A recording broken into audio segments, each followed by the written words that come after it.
Welcome to the South Florida Beekeepers, your quick dive into the world of bees, hives, and honey in the Sunshine Good State. evening and welcome to another podcast for our Palm Beach County beekeepers. And today we have very unusual guest in our podcast. It's one of the two bees in in podcast, and probably most of you guys recognize Dr. Ellis. He's from University of Florida, and if you remember, in 2006 we met first time when you was just brand new. Was hired. Oh my goodness, very brand new in 2006. Yeah, and I look on image what we have right now for you. So big difference. You know, a lot happens in 19 years. Yeah, so yeah. I've gotten older, gotten bigger, gotten grayer, but I'm still the same guy in here. So. And at the same time become more popular. Well, yeah, bees are popular, so it's easy to be out in front of that. That's for sure. So probably you thankful to bees to make you popular, right? Well, I always tell people, so we do have a very big successful program at the University of Florida, but what I always tell people is that honeybees are very charismatic and they really just sell themselves. And so we're just fortunate to be able to tell their story.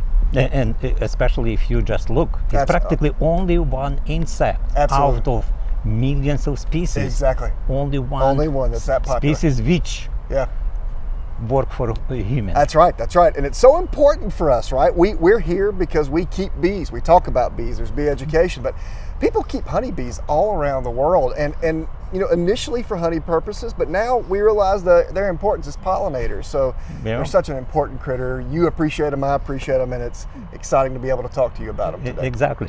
And probably it'd be a good idea to start from roots of your beekeeping. Happy to do that. From 1929, right? Yeah, so I actually started keeping bees when I was 12 years old. And so beekeeping's not in my family. It took a while for me to convince my parents that I was serious about it. And so they got me bees finally, and I had a mentor through my early teens, and he passed away and left me his colonies. And then I did 4-H projects and science fair projects with honeybees, and then that took me to the University of Georgia, where I worked in the honeybee lab there. Overseas to South Africa to do my PhD at Rhodes University, and then back to the U.S. where I became a faculty member at the University of Florida in 2006 when we first met, which seems like now eons ago. Only same time? It's like yesterday. Well, good. For me, it seems like a lot has happened between those two milestones. Yeah, and because today we have a meeting in association and you're going to present your topic, why is it important to introduce public to beekeeping? Why is it important to increase the amount of people who love bees? Yeah, so that's a really interesting question. And if I had answered that question 20 years ago, I probably wouldn't have had an answer. And I always tell people I started keeping bees before beekeeping was cool, right? So I started doing it when I was 12 years old, and now there's all these losses of honeybees and people think about honeybees and things like that. So the reason it's important is, first of all, we derive so much of our food from the pollination efforts of honeybees specifically, but pollinators in general. And as a result, there's a huge commercial industry that relies on having healthy bees that are available to do the job. But of course, there's so many backyard and hobbyist beekeepers as well. And they keep so many bee colonies, and they pollinate gardens just like what we have here, our own personal gardens. And you've got to work with those individuals to help them keep bees better. And of course, there's attrition in beekeeping. So we've got to replace those folks who leave the business. And that's part of our job, is to educate the new beekeepers, be ambassadors for honeybees and beekeeping. And my team and I at UF really enjoy doing that. And same time, if we do that, and we try to do as good as possible. Oh, absolutely. If somebody needs some kind of help, what kind of help Bee Lab can provide for? Great question. So the University of Florida Bee Lab has 3 purposes. We belong to the University of Florida. University of Florida is a land-grant institution. Purpose number 1 is research. Purpose number 2 is extension.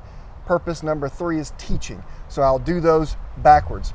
We teach students who come to the University of Florida who are interested in getting credits and experience with honeybees and beekeeping. And at the University of Florida, we teach 9 different courses on honeybees and beekeeping, possibly more courses on honeybees and beekeeping than anywhere else in the world. Second, we do extension, which is where we go out to train new beekeepers. I'm speaking tonight at the Palm Beach Beekeepers Association. This is an extension opportunity for me. I left Gainesville, I drove downhill here so I can present on bees and beekeeping to beekeepers here tonight. I can answer questions. I can provide additional educational resources for beekeepers. And then third, we do research. We figure out what the issues are that beekeepers face, and we try to address those issues through research. And research, extension, and teaching, they all inform one another. The research that we do informs what we tell beekeepers and students about beekeeping. So we feel at the University of Florida we have a lot to offer beekeepers, mainly by partnering with them to improve the sustainability of beekeeping and improve the enjoyment that beekeepers get from working with the bees. Yeah.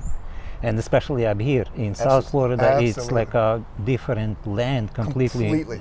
Different from anything what we know. And in order for make you to think a little bit more, I have a little bit harder question. Okay. I'll try to be ready. In your presentation, and practically on international, on national, on state level, you always tell me that 3 points very important in beekeeping. Yep. And you're saying it's not necessary in aligning. Only number 1, that disease, number 2, queens, and number 3, food. It looks like you pay attention to the stuff we teach. That's spot on. Perfect. Why food? Last one. Okay. I'll do this quickly because I really feel like all 3 are important. Oh, yeah. When beekeepers start to experience losses and they have these declines in bee colonies, they were answering surveys saying, okay, how many colonies are you losing? And what do you think as the beekeeper is causing this precipitous decline? And they point out Varroa, nutrition, and queens. Varroa, nutrition, queens. Varroa, nutrition, queens. Disease, like you said, queens and food. So all 3 of those are major stressors in honeybee colony health. I mean, think about it. As you work bees and as I work bees, probably most of what we do in a management setting is address Varroa, nutrition, and queens. And so those are 3 big issues. And the reason the nutrition, the food is important is because honeybees, when they go to flowers, they collect one of 2 things: nectar to make honey, or pollen for protein, vitamin, mineral, nutrient source. It is easy to replace nectar. If honeybees are experiencing nectar deficiencies, it's easy to solve that problem. You can just feed them a sugar source. But if they're experiencing pollen deficiencies, it's much harder to address that. Yes, pollen patties are available to feed bees, but frankly, these things just don't do what they're advertised to do. Exactly. So, I don't know if we need to cut that or... No. Okay, so I'll restart that part. So frankly, these things are just probably not sufficient enough to address pollen deficiency. So research in Varroa, these things that kill bees, queen quality, and nutrition are important for improving hive health. No, that's true. Only because I have background in beekeeping too, and and my question, why not number 1 is nutrition? So what I always tell people, probably I'm going to a little bit change. Not general nutrition or nutrition how American beekeepers understand.